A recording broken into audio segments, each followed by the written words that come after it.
After the end of World War II, the world was split into two, East and West. This marked the beginning of the era called the Cold War.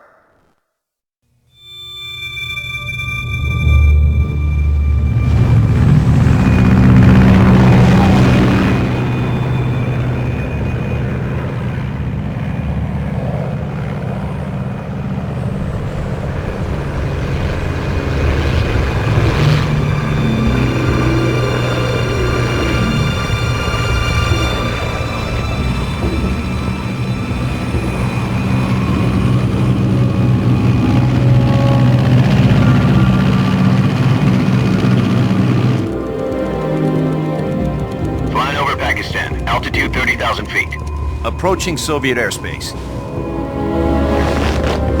20 minutes to drop off. Commencing internal depressurization. Equipment check. Arm main parachute. All right. You ready to go? Drop zone still showing a high pressure mass. Cav okay. Good. We've got high visibility.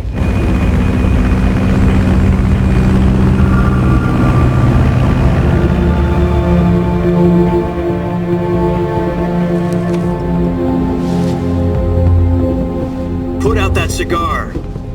Connecting oxygen hose to interior connector. Put on your mask.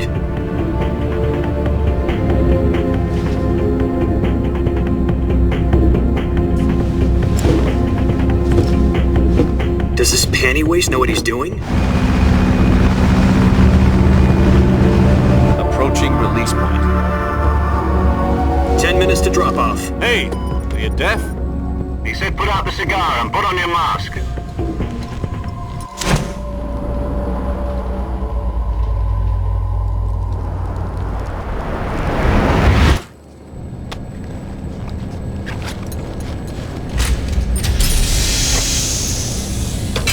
Depressurization complete.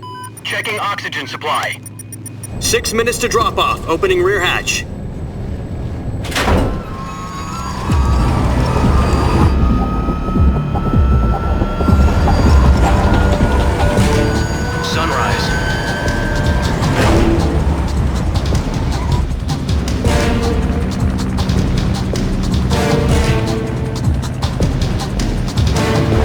Temperature minus 46 degrees Celsius. 2 minutes to drop off. Stand up. You'll be falling at 130 miles per hour. Try not to get frostbite from the wind chill. 1 minute to drop off. Move to the rear. Activate bailout model. This is one for the history books. The world's first halo jump. 10 seconds to drop off. Stand by. Status okay, all green. Prepare for drop-off. Countdown. 5, 4, 3, 2, 1. Spread your wings And fly. God be with you.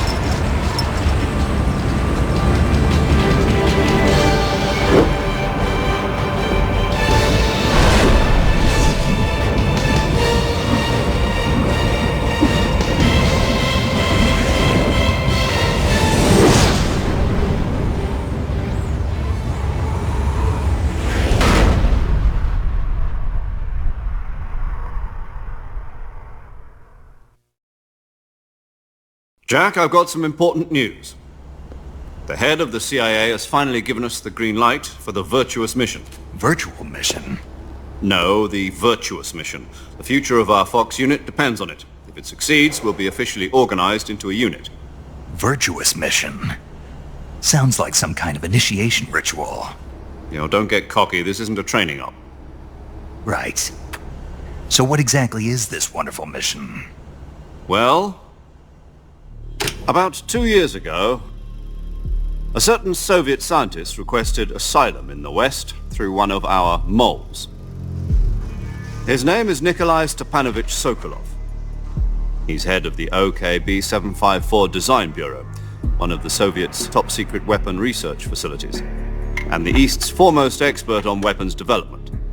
Sokolov? Isn't he that famous rocket scientist? The very same. On April the 12th, 1961, the Soviets achieved the first manned spaceflight in history. The Earth was blue, but there was no God. Well spoken. The rocket that carried Yuri Gagarin to orbit was the A1, known as the Vostok rocket. Sokolov is said to be the man most responsible for the multi-engine cluster used in that rocket. After Gagarin's flight, Sokolov left rocket development to become the head of the newly established Design Bureau.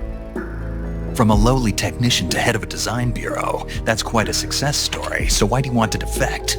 It seems he'd become afraid of his own creations. Afraid? Call it a crisis of conscience. And for that, he left his country and his family behind and went over the fence? Not exactly. One of his conditions was that his family was also to be taken safely to the west.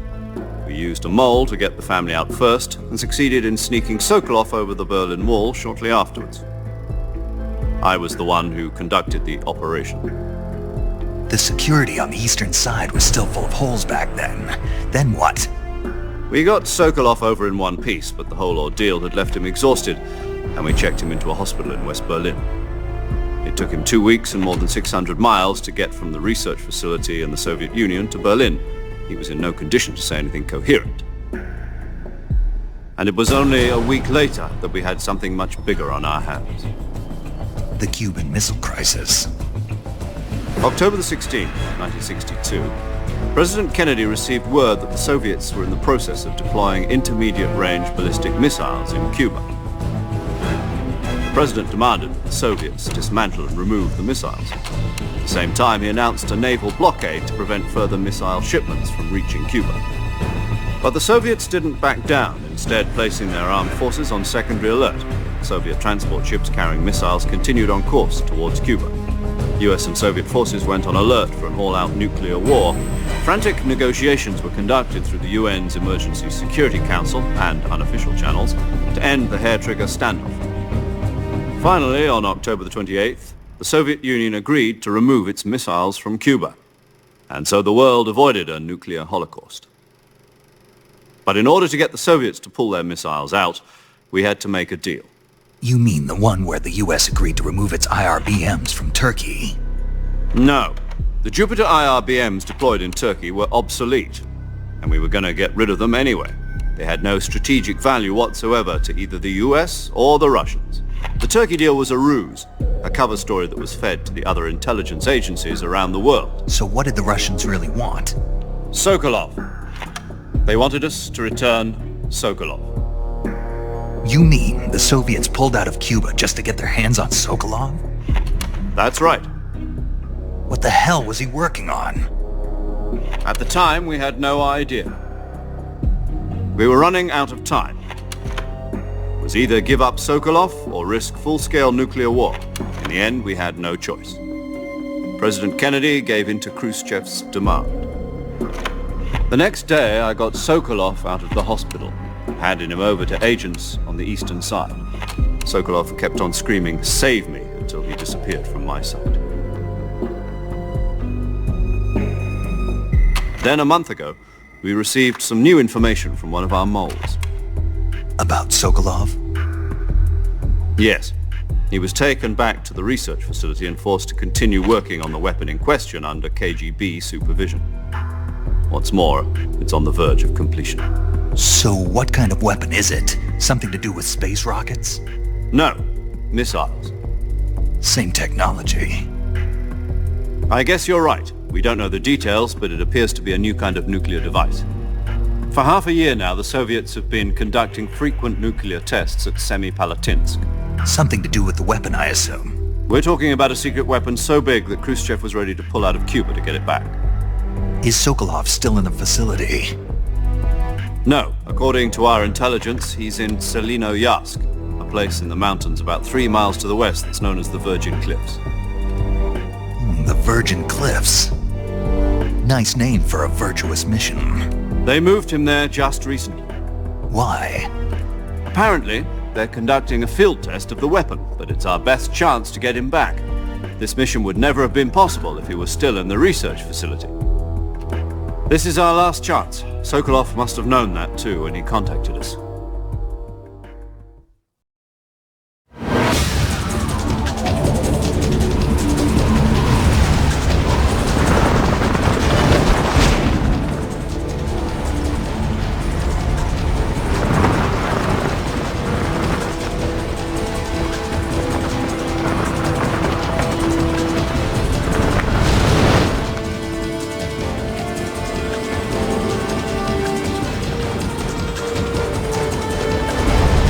Listen up, Jack. Your mission is to infiltrate Selino Yask in the Soviet mountains, ensure the safety of Sokolov, and bring him back to the west.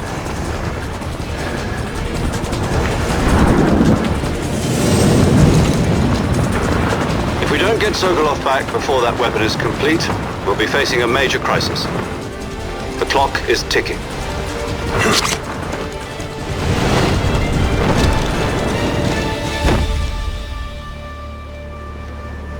Once we've confirmed the rescue of Sokolov, stand by at the recovery point.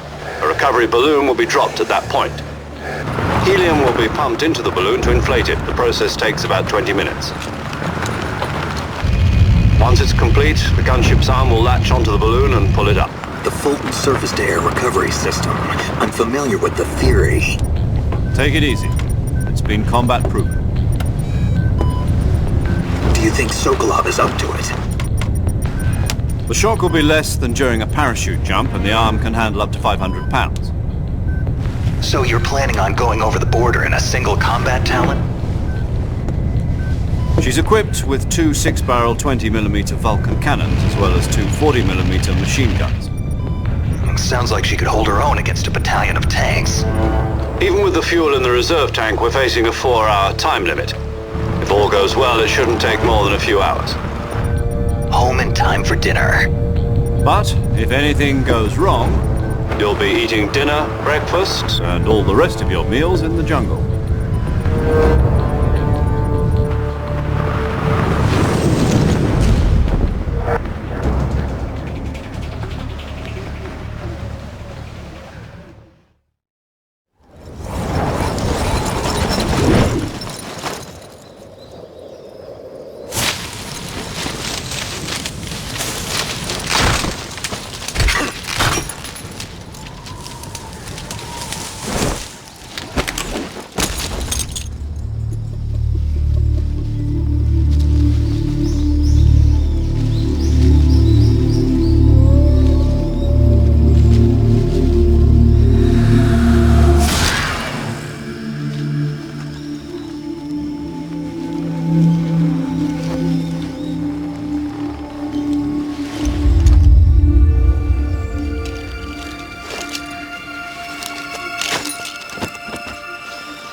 Do you copy?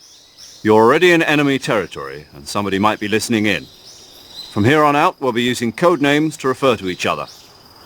Your code name for this mission will be Naked Snake. I'll be referring to you as Snake from now on. You're not to mention your real name. Snake? What, you don't like snakes? What do you mean? You've eaten one before, haven't you? In survival training. I'm glad to hear that. I don't know if I'd ever order one in a restaurant, but... Be careful, you might not have a choice. What about you, Major? What should I call you? Let's see. I'll be Tom. Call me Major Tom. This will be a sneaking mission. You must not be seen by the enemy. You must leave no trace of your presence. Is that clear? This kind of infiltration is the Fox unit's speciality. In other words, weapons and equipment are procured on site. That goes for food as well. You're completely naked, just as your name implies. Great. Now I see why you asked me if I like snakes. I suppose calling me Snake was your idea of a joke, too. No. There's a good reason for that. I'll tell you later when the time is right. Gotcha. Getting back to the... How am I supposed to feed myself? You've been issued a knife and a tranquilizer gun. Use them to hunt for food. You'll also find some medical supplies in your backpack. Yeah, about the backpack. I lost it in a tree on the way down. I see. Well, you'd better go back and get it then. You know where it is? No problem. I can see it from here. It's stuck on a branch. To climb a tree, Stand in front of a tree that's covered in ivy and press the action button. I'll be monitoring your progress over the radio. We can't risk violating Soviet airspace, but I'll be in the gunship. My frequency is 140.85. I'll give you a call if I need to talk to you. If you need to talk to me, use the send function. Okay, Snake, go get your backpack.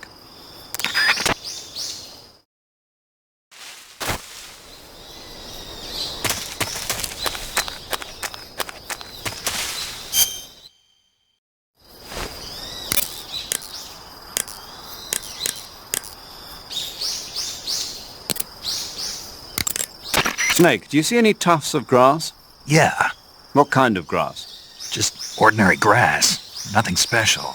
You should check it anyhow. It's pretty thick grass, about waist high. If you crawl into the grass, you can advance under cover. When you do, the camera automatically switches to intrusion view. If you want to stand up again, press and hold the crawl button once more. If you press the crawl button briefly, you'll crouch in that spot.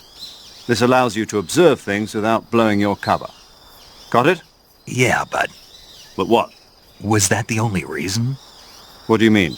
You had me check it just so you could tell me that? That's right. Pretty useful, huh? Right. Shall we carry on? By all means. Even when hidden in grass, if you make a noise, your enemies will locate you. When enemies are nearby, move with slight movements of the left stick. That way, you can proceed with minimal disturbance.